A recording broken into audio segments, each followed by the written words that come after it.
सोमवार के दिन को भगवान शिव जी का दिन कहा जाता है। कई ज्योतिषियों के मुताबिक अगर कोई इस दिन भगवान शिव जी की सच्चे मन से पूजा करता है तो उसे जरूर फल मिलता है। भोलेनाथ अपने भक्तों पर हमेशा खुश रहते हैं। शिव जी के गुस्से के बारे में कहा जाता है कि अगर शिव जी को गुस्सा आ गया और उन्होंने अपनी तीसरी आंख खोल दी तो दुनिया का अंत हो जाएगा। शिव पुराण में शिव जी के बारे में लिखा गया है कि कुछ पाप ऐसे हैं जिन्हें शिव जी कभी माफ नहीं करते। शिव जी उन लोगों को कभी माफ नहीं करते जो सोचकर पाप करते हैं।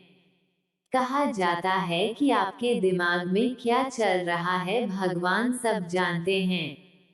अगर आपसे अनजाने में और गलती से कोई पाप हो गया है तो शिव जी कुछ नहीं कहते, लेकिन आपने सोच समझकर कुछ पाप किया है तो फिर आप उनसे नहीं बच सकते। शिव पुराण में कहा गया है कि अगर आप किसी दूसरे के पति या पत्नी पर बुरी नजर रखते हैं तो ये पाप की श्रेणी में रखा गया है। किसी दान की हुई वस्तु को वापस लेना, अपने गुरु की पत्नी के साथ संबंध बनाना, महापाप की श्रेणी में आते हैं। ऐसे अपराध करने वाले को भगवान शिव कभी माफ नहीं करते। गलत तरीकों से किसी दूसरे व्यक्ति की संपत्ति को हड़पना, इसमें मंदिर या कोई पुरान वस्तुएं भी हो सकती हैं, तो भी इसे गलत माना जाता है।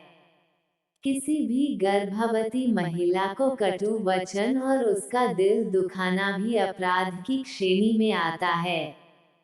भगवान शिव की नजरों में ये एक अक्षम्य अपराध है। किसी के सम्मान को ठेस पहुंचाने के लिए कटु वचन बोलना आपको अक्षम्य पाप का भागीदार बनाता है। अगर आप अपने माता पिता, अपने गुरुओं या फिर अपने पूर्वजों का अपमान करते हैं तो इसे अक्षम्य अपराध माना जाता है। अगर दूसरे के धन पर गलत नजर रखते हैं तो भी भगवान शिव नाराज होते हैं। किसी का धन लेकर उसे वापस ना लौटाना भी पाप की श्रेणी में आता है। अगर आप किसी नादान और निरपराध व्यक्ति को कष्ट पहुंचाते हैं तो भी इसे गलत माना गया है। भगवान शिव जी ऐसे लोगों को कभी माफ नहीं करते हैं। जो लोग अच्छे रास्तों को छोड़कर बुरे रास्तों पर चलते हैं उनके अपराध को अक्षम्य माना जाता है। अगर आप कोई भी काम धर्म के विपरीत करते हैं तो ये भी पाप की श्रेणी में आता है।